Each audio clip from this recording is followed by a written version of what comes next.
Showbiz Chika ulit tayo mga kapuso. Sa Lunes, mapapanood na ang pinakabagong primetime soap ng GMA Network, ang My Beloved. Tampok dito ang ating kapuso stars at real-life lovers, sina Marian Rivera at Dingdong Dantes.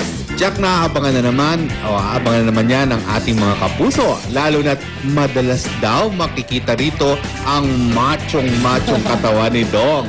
Panoorin niyo po ito.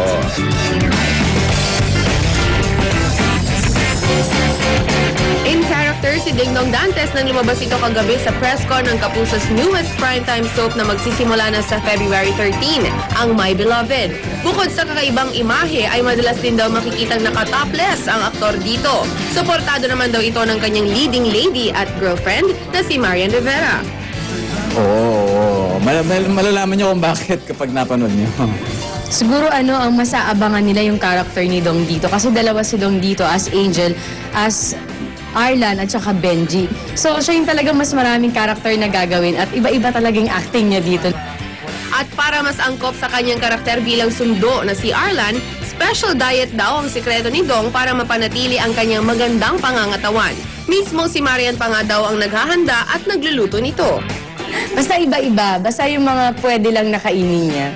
Importante, syempre, yung physical na kung paano siya mas magiging parang, okay ako. Parang di siya ilang na gawin to. So, yun, tinutulungan ko lang siya. Nakaka-relate din daw ang magkasintahan sa mga eksenang ginagawa nila sa nasabing soap.